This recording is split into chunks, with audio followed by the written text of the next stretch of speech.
From each happily ever after, every wish upon a star. Let's break down the movies that shaped who we are. From memory lane to now and everything in between. The most famous of films to the ones we've never seen.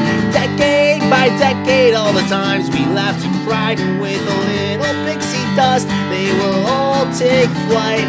Reliving the feelings, and we're trying our very best. And if they mean the same to you, please be our guest. So hop aboard, we would love to have you as we hang with a certain mouth, the whole gang too. If you love nostalgia stuff, we hope this does the trick. Thanks for joining us as we dive the magic. Hi, and welcome to the Deep Diving the Magic podcast. I'm KJ. And I'm Jeffrey. And on today's episode, we will be diving into the 7th feature-length Disney movie, Saludos, Amigos, which was released on various days around the world, but officially released in the United States on February 6, 1943. Saludos, Amigos is the first of the anthology films because of World War II, and also the first film made to try to improve relations between the USA and South America, also because of the war. An anthology film means that instead of having one feature-length film, it's comprised of different shorts to save money, to save personnel. Would you like to start off with a synopsis for us? Sure. So the synopsis is basically where Disney animators tour South America and present 4 animated shorts inspired by their trip. Okay, perfect. So that is very much what it is. There's some documentary style, there's some cartoons, but it is just to show the beauty and everything to do with South America. The 4 different shorts, like you said, there is Lake Titicaca, there's Pedro the Airplane, El Gaucho Goofy, and Aquarela de Brazil, which basically means the watercolors of Brazil. I'm sorry if I mispronounced that. So would you like to start us off? Sure. So the film opens up with a little blurb saying, with sincere appreciation for the courtesy and cooperation shown by the artists, musicians, and our many friends in Latin America. Walt Disney. Walt Disney. Beautiful. So the when it does start on Disney Plus, there is a warning about cultural depictions and tobacco use, which we will get to. Again, the 4 different segments that we discussed were the Lake Titicaca, the Pedro the Airplane, El Gaucho Goofy, and the watercolors of Brazil. It does start off with the Disney personnel are getting on an airplane and they're flying down to South America. There's a lot of Disney legends on that airplane, so I can only imagine the conversations that were had. Anything that you'd like to add before we dive into the first section, or would you like to dive into the first section yourself? So, like you said, there's 4 different segments. Of those 4 segments, Donald Duck stars in 2 of them, and then Goofy stars in 1 of them. And then you have another one that doesn't really have any of the famous Disney characters. But the first one opens up at Lake Titicaca, and Donald Duck is the first character that pops up. Sure. And he is basically a tourist in the area, and he's learning how to do touristy things there. He finds a llama in this section of the short, and it looks like a dog. I didn't think it looked like a llama at all. At one point, it looked like Pluto, and then at another point, it actually looked like Max from the original Grinch. I don't know. Like, if you can imagine a llama being a dog, it looked more like a dog than it did a llama to me. Yeah. Did you feel the same? Early animation. So Donald's, visiting Bolivia, visiting Peru, Lake Titicaca with the locals, the beautiful landscapes. That's kind of the gist of the first section. Yeah. Also, Donald gets afraid of falling, and I think I told you this before. It really irks me when Donald's afraid of falling because he's a duck and he has wings. I don't understand. It's the same thing as at Disney World. In the PhilharMagic, he's like falling. Yeah. And then at one point, like Peter Pan like sprinkles him with fairy dust so he can fly, and I'm like, why? You have wings, buddy. Why? As something that we will learn many times in the future. I I love Donald maybe though. there's He's my no favorite. maybe there's no ladies for him to kiss, which we'll get to at a later time. So Donald loves the ladies. Donald loves the ladies. So the first little section again is just to show the beauty the of South America. Yeah. So basically, the first segment takes place for like in the Bolivia area and Peru. Yeah.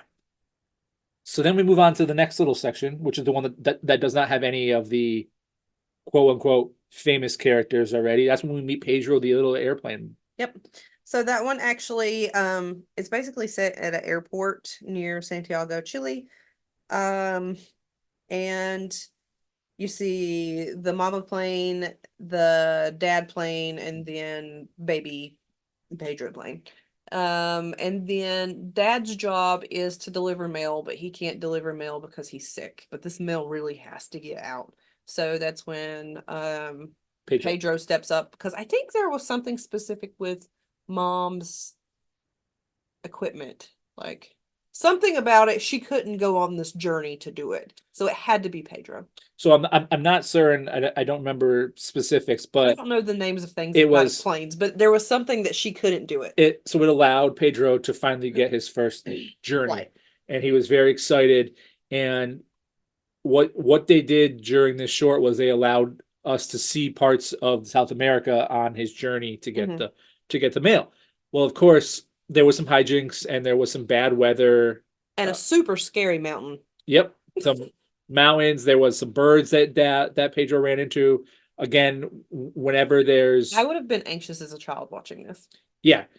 So back to whenever there's any kind of stress in any kind of Disney, there is a storm. So we are now 7 for 7 movies when it comes to a storm. At least they're consistent. But after all that stress and the bumps in the road and the journey, Pedro does finally return. Yeah. He does return. He delivers the mail. And like you had mentioned before, it's only like a little postcard. Yeah, so his he basically risked his life for a postcard. His family's worried sick. He is so proud of himself, and after all of that work, it's one single postcard. And I don't know if you noticed during the film or not, but the mom actually changes colors from yellow to green.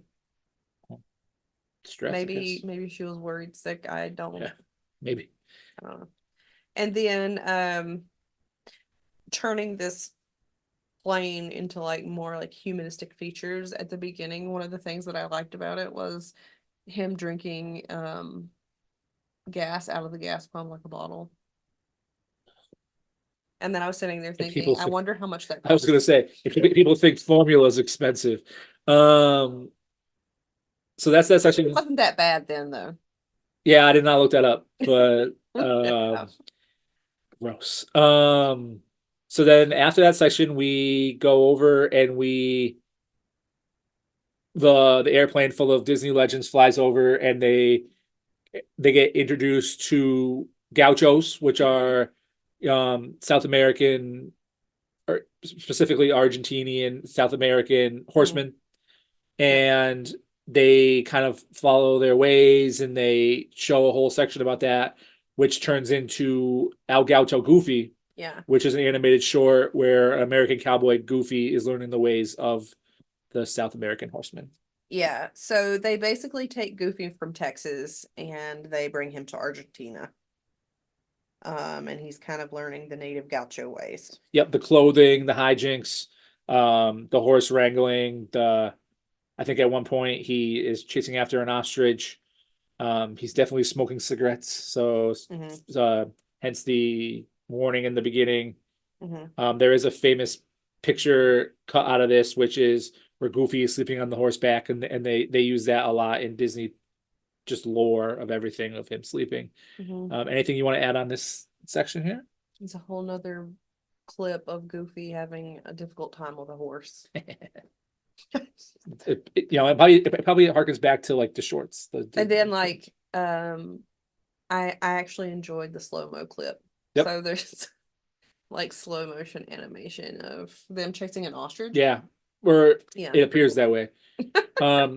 The short itself does end with Goofy playing guitar with his horse around the campfire, and then he's singing beautifully, and then all of a sudden the music The starts. only way that Goofy can. Well, then the music starts to skip, and we realize that it's a record player, and he's not really the one playing the music or singing. So, Oh, Goof. anything that you have on that one? Should we go dive right into the last? That's all I had for Goof. So then we Went to the fourth and final clip. Yep. So it starts off with them showing the beaches of Brazil, the mountains, the local dancing, and then they do show, all of the artists that are out there, and then they start drawing what they're seeing, which turns into these beautiful watercolor pictures, very Fantasia-esque. You have another storybook moment. Yep. The book opens. They're more like, but instead of it being like telling the story, you actually see somebody, and it's not really drawing, it's like they're painting. Yeah, I guess, which would make sense for watercolors. So they're like painting the story into the book. Yeah, a lot of flowers, a lot of just beautiful colors. And then in one of the flowers, it has a very beak-like esque flower head, and a bee flies into the flower to pollinate or whatever, which then does turn into our friend Donald returning into his beak, looking a lot like on KJ's shirt over here. Yeah. So I don't know if you wanted to say anything about that to get started. I felt like you said, there's like a lot of flowers and stuff. It gave very Bob Ross vibes, very pretty landscapes and stuff. There also were some flowers that reminded me of the flowers in the Enchanted Tiki Room. If Nicole's watching this, she has no idea what the Tiki Room is. It is our second Enchanted Tiki Room reference. I love it. It's also the debut of our friend Jose Carioca, who we will be coming back to soon. He is one of Donald's friends from South America. He does show Donald around South America in his hijinksy way. I don't know if you have anything written down about him. Just that he basically meets him. He's a parrot. Who loves to dance. He loves to dance. And then basically throughout this, Donald learns how to samba. Yeah. And something I thought was funny, that there's one point where Jose's drinking this drink and Donald wants to try it, but it's so spicy that he spits it out, and it's flames that light up Jose's cigar. So then we samba, and the samba does bring on the end of the movie. So they dance their way out. It's a quick little film. I believe it is under an hour, between 48 minutes and an hour long. Yeah. But again, it is the first of the shorts, the anthology film, which are going to be here for a while. We are running into the saving of the cost of the war, the enlisting of the animators, just all hands on deck. But it is cute. It serves its purpose of showing how wonderful South America is. I don't know if there's anything you wanted to add, or if you had a rating. Or I loved it. I don't think some people probably would rate it as high as I did. I rated it a 7 out of 10, and IMDb rates it a 6 out of 10. 6 out of 10, which I believe is the lowest rated one that we've had so far on IMDb. I'm not sure, but I think it is. Yeah, I liked it a lot, actually. I don't know if I've ever seen it before. I might get this mixed up with the Three Caballeros, which I remember vividly watching as a child. When we started watching this, for some reason, I kept expecting that to happen, and then it didn't. And then I was like, well, where's everybody else? Yeah, so El Gaucho Goofy is cute. I felt kind of like they all fit together well, except for like the plane clip did to me kind of. I loved it. Pedro. Yeah, I mean, it was great, but it didn't, to me, scream that it was a South American area that it was representing to me. It did get released later as like its own short later on. I guess that's why, to me. But the other ones I felt like meshed very well together. Yeah. We are coming back to South America soon, and we are here with the anthology films, so buckle up. Some much better than others, but so let's dive over to let's keep this episode kind of brief, because that's what the movie was. I think that this movie kind of tiptoes the line of feature film because it's under an hour long, but it's on the list, so it's on the list. So, KJ, speaking of lists, how about this list upon a star over here? Well, I am going Oh to. wow, we are shooting for the stars over here. I'm gonna put it above Bambi. Okay, so what do we got going on for your list? Number one, I have Dumbo. Two, Fantasia. Three, Saludos Amigos. Four, Bambi. Five, Snow White and the Seven Dwarfs. Six, The Reluctant Dragon, and seven, Pinocchio. So I liked this movie. I don't know if I liked it as much as you did, for sure. I do think I am going to put it below here. Move it here. And so my top list, we're almost at our top tens. My list so far is at number one. We're still holding on to Pinocchio. Two, Snow White and the Seven Dwarfs. Three, Dumbo. Four, Bambi. Five, our new Saludos Amigos. Number six, The Reluctant Dragon. And number seven, Fantasia. So speaking of things that will make the list for now, our next film is another wartime film that is unlike anything that you've expected, unlike anything that Definitely didn't think it was a Disney thing. anything that I don't even know if you've ever seen it before. It is not online. It is not on Disney Plus. It is called Victory Through Air Power. So we are going to meet back up next time to dive into this Victory Through Air Power. So again, Yeah. thank you for watching. Thank you for listening. Yep. Thank you for following us on Instagram, telling your friends, send us an email, deep diving the magic pod at gmail.com. And we are here for you. Next time we will see you for Victory Through Air Power. Thanks for deep diving the magic. Bye.